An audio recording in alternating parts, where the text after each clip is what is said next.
What's up, good people? Mark Holmes here, and as always, let me rephrase that. What's up, good people and Eagle fans? Hope everybody's had a good Sunday. Shout out to everybody who chimed into our live stream call-in show, which we only have one more of those left before we move it to Saturdays because we have the NFL season coming up soon, guys. I don't know if you guys realize that or not, but 2 weeks from right now, I'll be sitting outside in the outdoor set waiting for kickoff of the Cowboys versus the New York stinking Giants. And I don't know about you, I cannot wait to get this party started. I've taken more crap and listened to more shit from Eagle fans, man. It's enough. It's enough already. It's time to now put up or shut up. And one thing I'm going to ask for you Eagle fans is do me one favor, okay? Do me one favor. All I ask, because you guys troll me, okay? You guys troll me. Call me everything but a child of God. Tell me my quarterback sucks. Cowboys sucks, that we ain't done nothing for all these years, that they're the greatest team of all time, even though and that Dak Prescott is the worst quarterback in the NFL, even though he kicks your ass on a regular. I've listened to it. I've put up with it. I haven't been blocking you. None of this stuff. All I ask is, if the season, I know it won't happen, because Philly 500 has let me know, you guys are the greatest of all time. If by chance the season goes sideways, keep the same energy. Don't go running high. Don't be a biatch, okay? Be a man. Be a man and show up. All right? Because you guys have told us over and over and over again that we ain't that guy. We ain't those guys, that team. We just suck ass. It's your world, and we're just living in it. So be sure, if things don't work out the way you thought it would, that you come back and say hello to a brother. Okay? So real question here. Real question. Because we've heard how much Mike McCarthy is on the hot seat, right? Mike McCarthy sucks at being a coach. This is Mike McCarthy's last chance. You know, one thing that Cowboys like to do, Cowboys like to hire guys from within.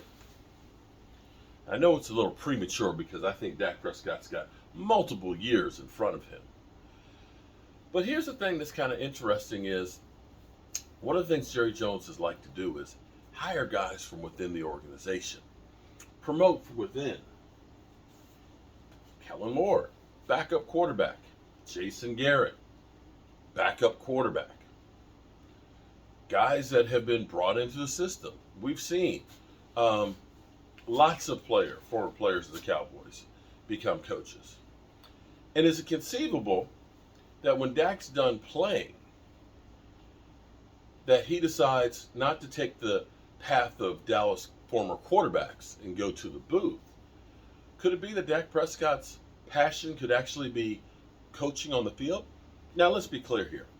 If you are actually one of the guys talking heads on TV, I think Tony Romo's like 10 plus, 16 million a year, something like that. He's getting $1 million per show.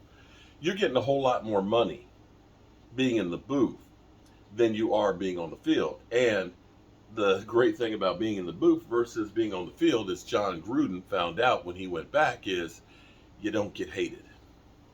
You don't get the hate mail the same way being a commentator telling people what they should do versus being the guy that's actually telling people what to do. But with that being said, Dak Prescott on the sidelines there yesterday didn't look lost, didn't look like he was nervous, and looked like he knew what he was doing. He looked confident on that sideline. Now, let's be clear. This is not the NFC Championship game that you're coaching. This is a preseason game. Doesn't really matter. There's no pressure whatsoever. His job was not on the line. So, of course, all those things can be factors going forward. But he seemed like he was pretty cool, confident, and under control. Things that you'd like to see on a guy who's making the play calling. Now, second part of this is a real question, because we believe that Peyton Manning, the great Peyton Manning, actually, pretty much with Denver, drew up the offense and was his own offensive coordinator. With seeing Dak Prescott last night, is it conceivable that Dak Prescott should be calling some of his own numbers? Now, my case in point here is when I look at the Cowboys in 2-minute drills and hurry-up offense where Dak is actually calling it out right then and there, where Kellen Moore wasn't part of the equation, I think the success rate was pretty high in comparison to the rest of the NFL. I think Dak was actually really and truly doing that. I actually have been surprised that the Cowboys didn't do more hurry-up offense with Dak Prescott. But I think because Dak Prescott's the one calling the numbers, Kellen Moore wasn't exactly getting the credit for it. And there's times when you get into the wave of emotion and you can feel it and you know what your guy's doing. You tell the coach, hey, coach, let's do this. And the coach is like, oh, yeah, sure, whatever. And moves right on. But you get the feel of the game and you actually know or have this feeling where you know, I can fit this in there. I know we can do this. Tony Romo had the latitude to be able to do that on occasions too. And at this point in the career, you have to start thinking, is Dak capable of doing this? And will it be more successful? I don't know. But sometimes, you know, being a guy who's been in a huddle before, you're sitting there and you're in the flow of the game. I'll give you a great case in point. Playoffs. T.C. Williams versus Madison High School, 1983. It's pouring down rain, playing at home. We had been running the ball like crazy. We had Doc Basil, who ended up going to West Virginia University, big running back, and Lenny Schultz, who ended up going to NC State, another big running back.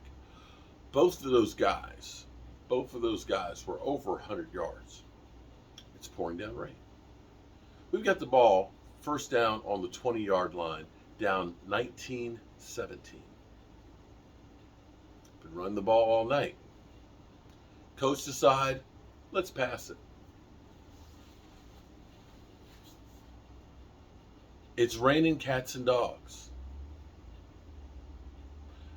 They haven't been able to stop our runs all night. It's pouring down rain. And we're running the ball? Okay, all right. Maybe we're trying to catch them off guard. Boom, incomplete pass. Second down. Pass the ball. Quarterback gets sacked. Now, third down. You got to pass. It's too long for a run. Incompletion. Field goal try in the rain. Misses. That was one of those moments that you kind of wondered, Coach, what were you doing? And had Tim Heck had the opportunity, probably would have handed the ball off on that one. Just saying.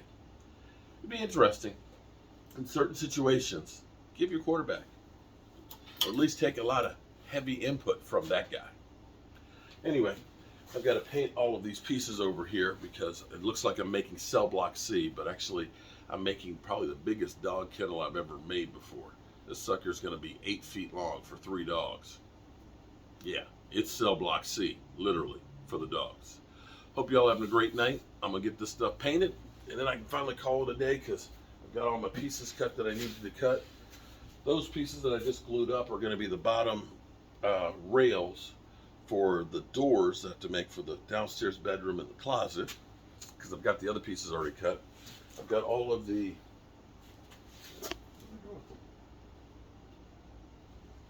they're over here.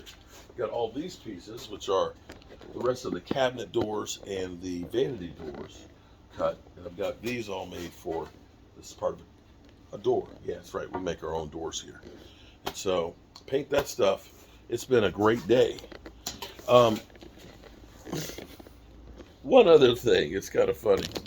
Shout out to Jason.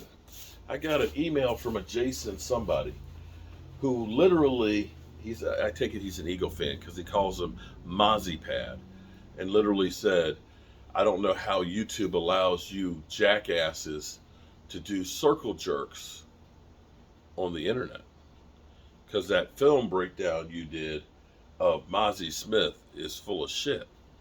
Well, thank you very much for watching and taking the time out to send me an email. I appreciate it. And I hope you have a great day, buddy.